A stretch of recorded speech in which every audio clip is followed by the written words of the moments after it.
I don't understand what is exactly the point of this part of the video, because you're just like basically you're saying that you have a problem with a set of terms, certain terminology that you, and what I read, what I hear is that you have a negative emotional reaction to subjectivity. Okay, I could go on psychologizing why that is. For instance, I tend to think that most objectivists, as being sort of control freaks, they really need to feel in control. They need to have this moral foundation where they feel that they're in control. Okay, but you know, I know that's this because I was like that. I was like that. But you know, it doesn't have to be like that. It doesn't. The concept of objectivity without having to admit that it's actually there. The fact that you and I might both share a subjective preference does not give them any link to one another. If they're still subjective. If you share a subjective preference with another, that doesn't give it any link?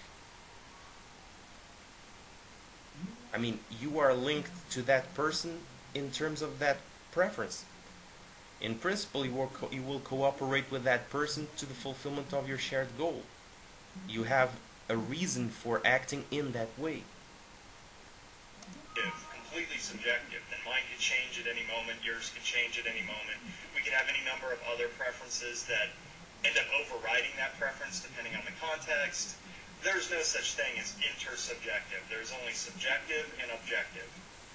So rather than saying intersubjective consensus, just say subjective consensus. Don't try to bullshit us by smuggling objective in there. It's a minor point.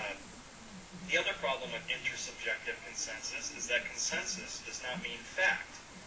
We can have a consensus on how to build a car or how to construct a house or any number of things, and the consensus could be wrong. It could be that when we follow the instructions that we had a consensus on, we don't end up with a car or a house. This is true.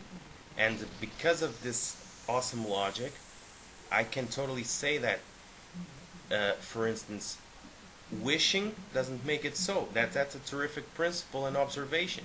For instance, if there is no objective ethics, if there are no moral facts, if every time you make a moral claim it is necessarily false, like error theory, John Mackey and Joyce propose, then wishing it was objective doesn't make it so. Right? Yeah, it seems to me. It's not one that functions in the way we intended. So, I mean, let's take, the non-aggression principle. Even if there's an intersubjective consensus that the non-aggression principle is good, it doesn't follow from that the non-aggression principle is actually good. We could be completely mistaken. The only way to know that we're not completely mistaken is if we accept that there might be some objective way of judging whether the non-aggression principle is good or bad. Well, we argue that if you say that the non-aggression principle is good, two things may happen. One, in objective terms, it is a false statement because there are no moral facts. Okay? Objective moral facts.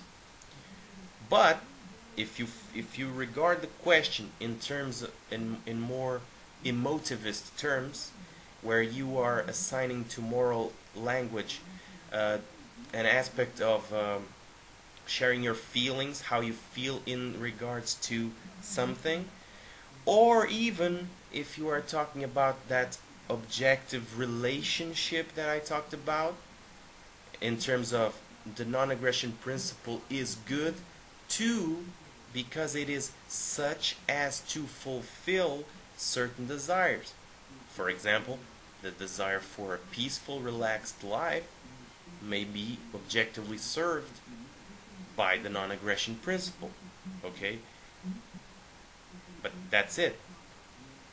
And once again, then you start heading into the realm of accepting objectivity in the realm of morality.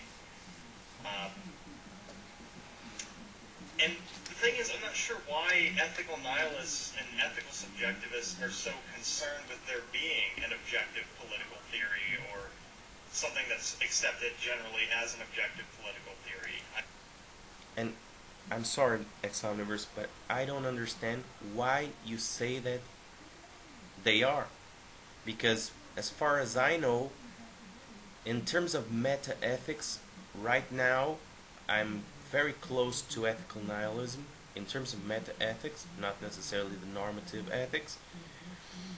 In that regards, I would be closer to, let's say, libertarianism and even desire utilitarianism in what they're compatible. But no, I'm not laying.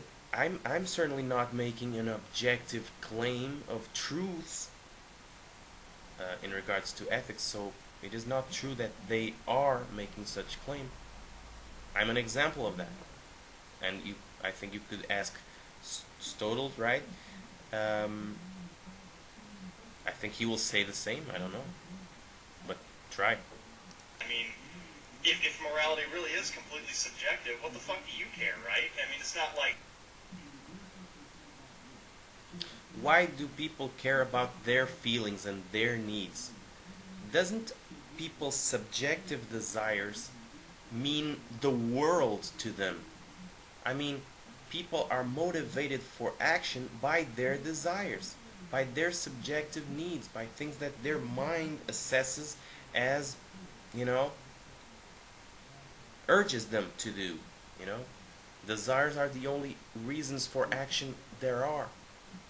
So, it is perfectly important, it is perfectly valid, and doesn't need to not be subjective to be valid and important. What is good to me is good to me, because it does fulfill my desires. Hopefully, objectively, okay? I may be wrong, I may have false beliefs in relative to, I may have false beliefs regarding what will really fulfill my desires. I may be mistaken. But I'm not wrong about my desires.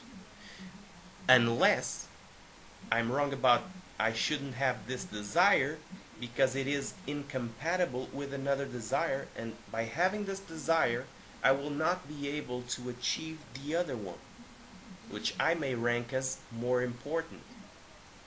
But ranking it more important is a subjective thing, right?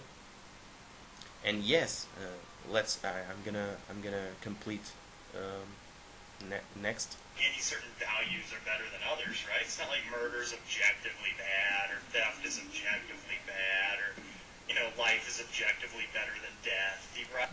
That's my point. It really, in terms of meta-ethics, in terms of ontology, life is not better than death. There is no difference whatsoever. To regard something as better than another thing, you need a valuer. You need someone with goals, with preferences, that will give to life a higher status than to death. But there are people that wish death more than they wish life. That is a proof that life is not necessarily the highest value or the ultimate value. This has been one of my main objections to objectivism for a long time now. So let's see what's missing. Right? I mean, you accept, I think implicitly, some sort of objective morality, but you're not willing to accept it completely. You just want to push it out, like your goal is to avoid having to deal with it or something. There you have it. If you're going to make political claims, don't make them unless you're willing to stand by the idea that there is an objective basis for your claims and that necessitates some sort of objective element to your ethics. That's all I wanted to say. Okay, I think this is a summation of what was said, and hence I've already replied. Okay, this is totally friendly.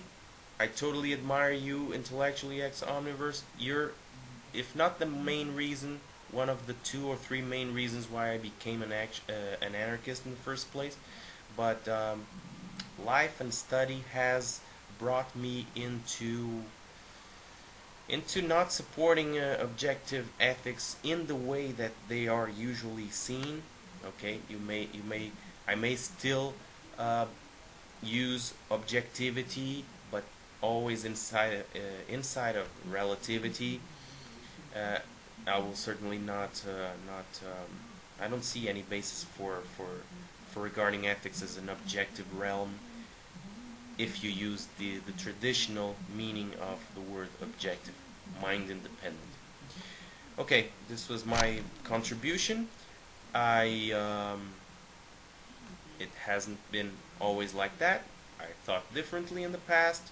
This is where I stand currently, July 30th, 2009. In the future, I may change my mind. I think it is healthy. Okay, be cool.